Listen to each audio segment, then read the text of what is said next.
I can buy her food. Somebody see if she was here. It's not. It would be like a hard shell. I don't see anything. Mr. Early? You mind if I talk to you about Mr. Brian Stackhouse?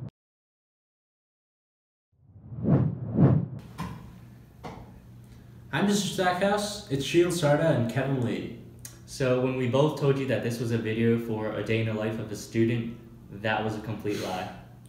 We wanted to make a video to express our gratitude, as well as to showcase the impact you've had over your long-spanning career in education. Because you truly are a multifaceted personality, and you've left your mark not just in the classroom or on the field, but also in the entire math department in the high school. You've inspired your coworkers, your students, and the players you've coached. And the least we could do is say thank you and wish you the best of luck in retirement. Thank you again for guiding us through the world of calculus.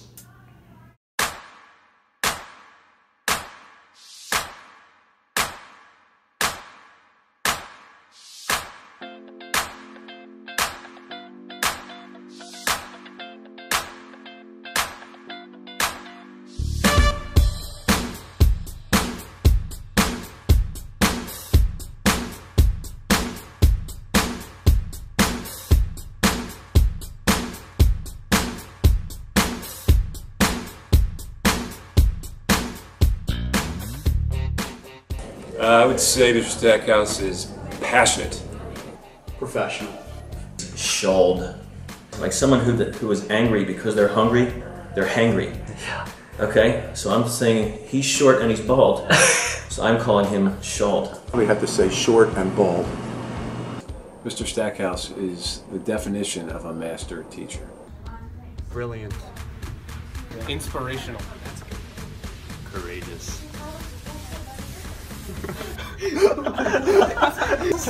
Where he was courageous, walking down the middle of the hallway being only 5'6". I think Mr. Stackhouse is dynamic as an educator, as a friend. He brings 100% energy into everything he does.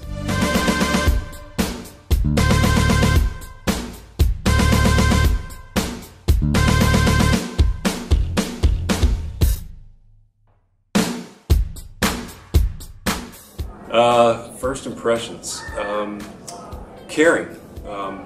When I first got here, I came out of industry and got into teaching. I was lucky enough to get assigned to Brian's room and shared a room with him. And you know, when I got into teaching, I had no idea what I was really getting into. I had some feeling, but until I got here, you never know with the kids. And so Brian was a great mentor for me. Really calmed me down, showed me the ropes. Told me, you know, just do your best and everything will fall in place. When I walked into his math class in the beginning of the year and he was explaining to his students how they had to wear their game day uniforms for test day and was explaining about the proper behavior for test day and about how wearing a shirt and tie better prepared you to do well on your calculus test.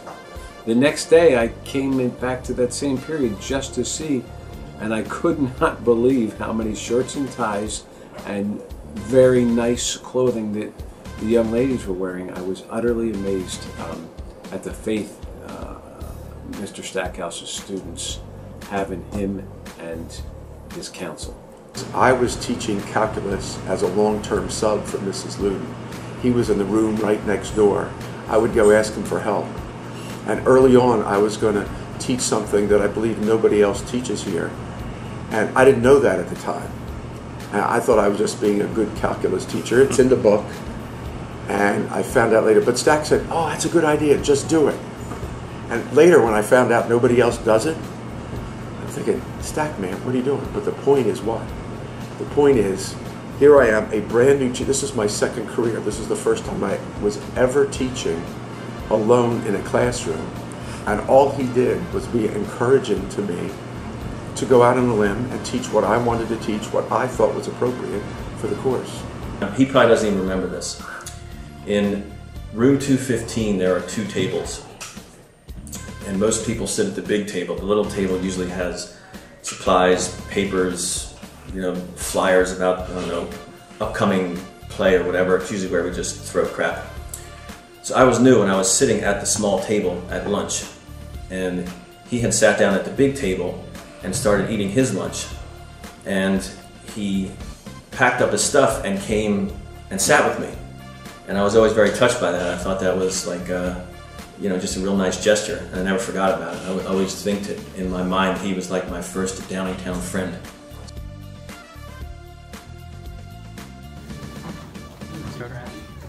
Let me check my makeup.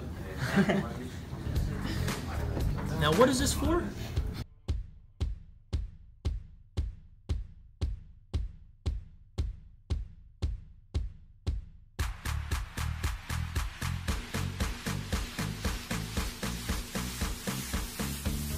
He makes the class engaging, but like you're still like always like it's hard to think that every single class we like usually almost do like notes, but it doesn't feel like that.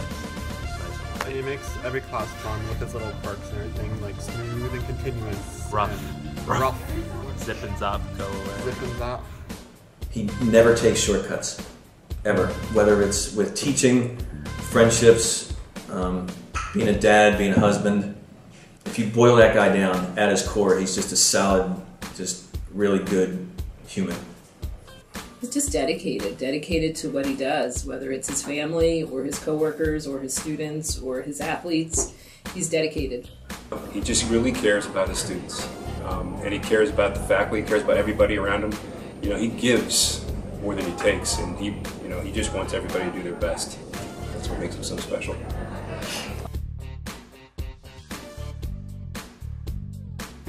What would your first reaction be when a student throws up in your class?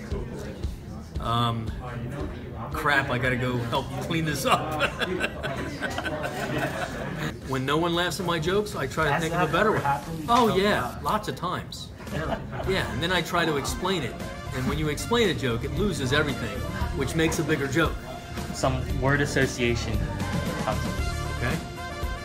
Little bald guy. Stack.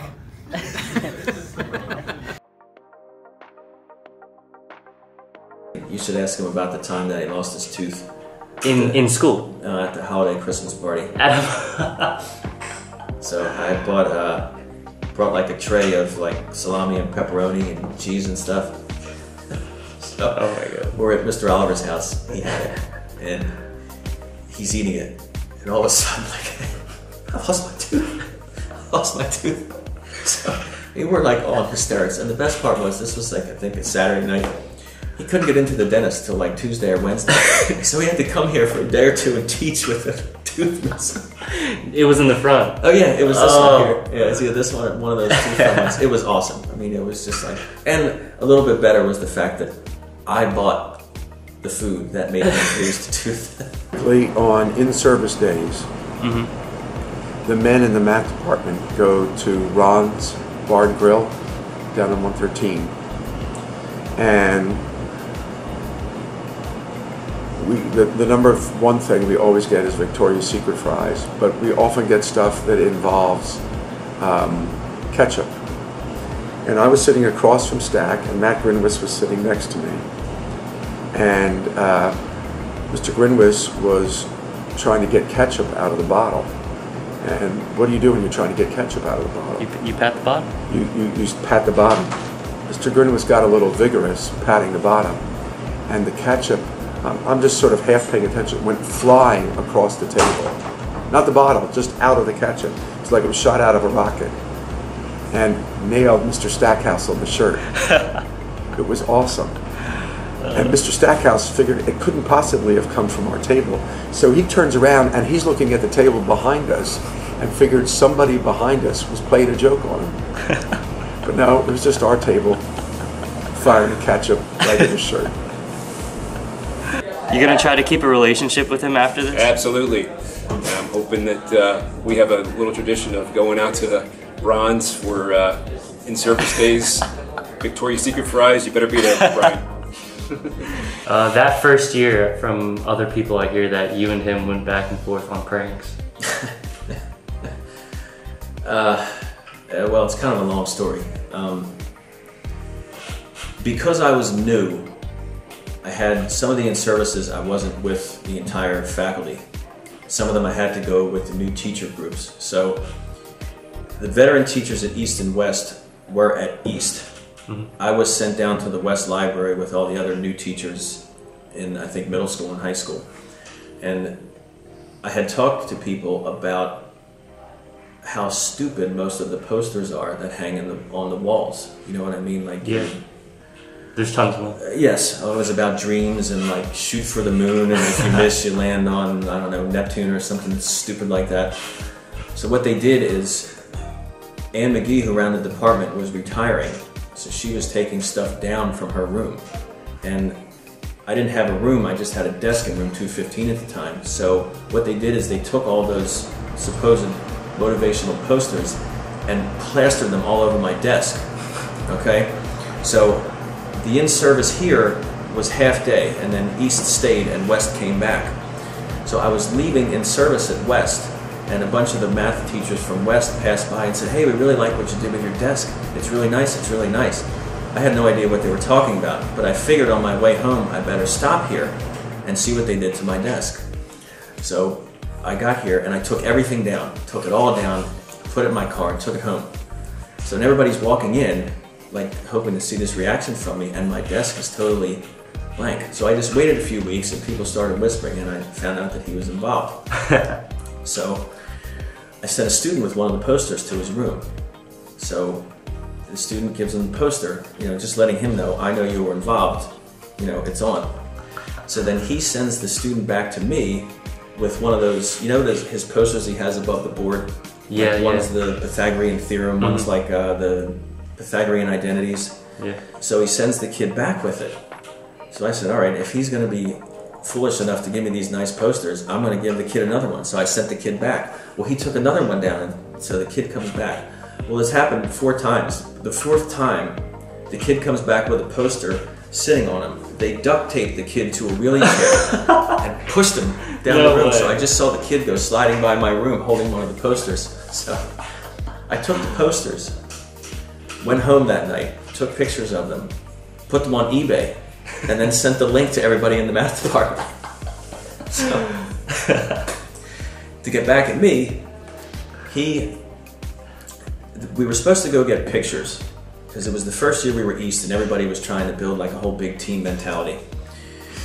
And then they put them all up in the Cougar Den, so everybody could see, hey, this is such and such, this is, well, I generally try to avoid pictures, and I didn't go for the picture. So Mr. Faust, who was a biology teacher, he was in charge of taking pictures. He walked in one day and said, hey, Dooley, and I was eating my lunch, and I looked up and he took the picture. It was a terrible picture.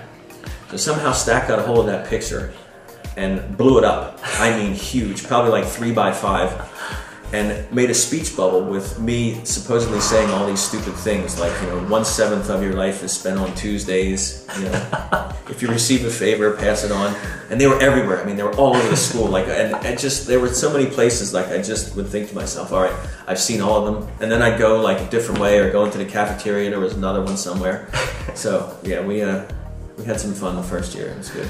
Someone hit a ball. No, that was me. I literally hit the ball line drive to like where he was standing, and he jumps about a good 4 feet in the air and like it was like, like straight up, like legs curl into. I was like, and he was just like, and I was like, are you freaking kidding me? He Instead of did like a 6-foot box jump, and he's like, he like jumped twice his height. No, yeah, he jumped. I was like, oh. Instead of ducking, he jumped 4 feet in the air. Yeah. Or instead of just like moving, like he literally could have been like, he just decides to jump 7 feet in the air. Like, okay. I feel like the hiker told everything. It's like 4 feet to like 6 feet. I understand that he's a painter outside of the classroom. Has he painted anything for you? He has painted our great room at our home, and there was one piece of it that only Brian Stackhouse could do. We have these skylights, and you have to get up in like a little nook to get on the skylight to paint all around the skylights. So what did Stack do? Took off his shoes, climbed on top of the countertop, and stood up inside the skylight. Any normal person You have to be abnormal to pull this off. Any normal person would be too tall to do it. That's the kind of skill set he brings to painting. What do you associate with in-service days? Ooh. In-service days are usually kind of boring. Really? You don't go anywhere? Sometimes we go to another school. You know, we'll go to West, we'll go to STEM, we'll go to Lionville. But most in-service days are spent in boring meetings. You know, required meetings, but still boring. I'd rather be in the classroom. He definitely helped me with my mindset, because I tend to think negatively, and he would help me think positively throughout the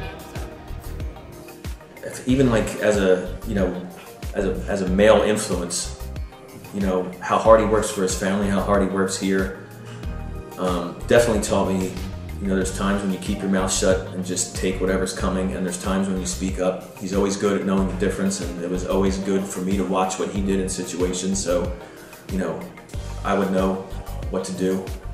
And definitely in terms of like being a husband and a dad, I mean, how hard he works for his family, the things that he does for his daughters, and it's never worked to him. You know, it's just what you do, and it's just the kind of guy he is. So I mean, pretty much every area he's had a significant impact on me, and I'm thankful for it.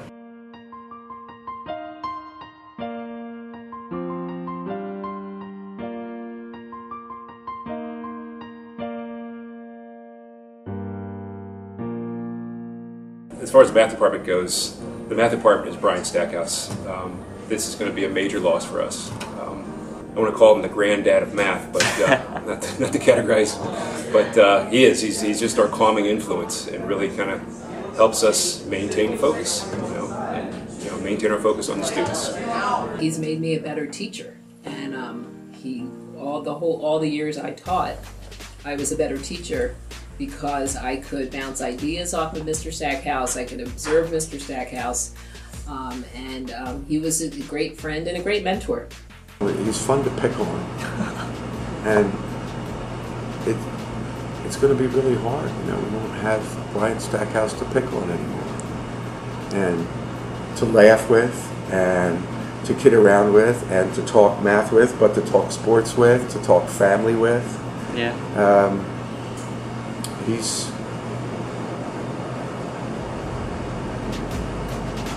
I think what I'm saying is what we'll miss a friend.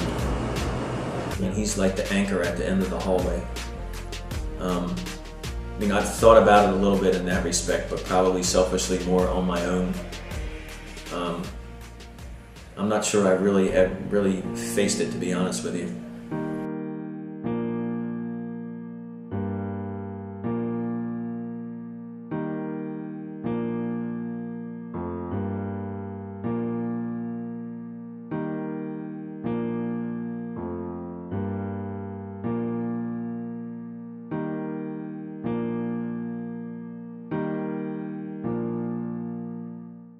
Would you like to say anything to him right now? Just say you're going to be awesome and you're going to be missed. Stack, I'm really mad you're leaving. I can't replace you, but the legacy you leave with our younger teachers will continue long beyond the time that I am here. And I wish you all the happiness and relaxation that my father, who is your friend, enjoys in retirement. I know financially it would be the dumbest thing you've ever did to stay, but I really think you should think about staying for like 2 more years, because there's a good chance I'm going to retire in 2 years, and it's going to be very challenging for Bill Williamson to survive as a teacher at Downingtown East High School without Brian Stackhouse. Good luck. Thanks for everything you've done for me and for the department, and good luck in retirement. And I hope things work out for you. Come back and see us. Good luck. You know you'll be missed. It's been an unbelievable time. Clearly, you're not replaceable. I think somehow I've avoided thinking about what it would be like when you're not here. But good luck. I mean, if anybody deserves it, it's you. I can't thank you enough for all the things that you've done for me and the ways that you've helped me, not just as a teacher, but as a person, and I appreciate it. So good luck, and I'm sure we'll stay in touch. Well, Brian, thank you for all you've done for me personally. We love you, man. We're going to miss you greatly, but you've earned it. Enjoy your sail into the sunset there, buddy, and don't forget about us. Come back and visit. We'll be hunting you down a lot. Thanks a lot, Brian.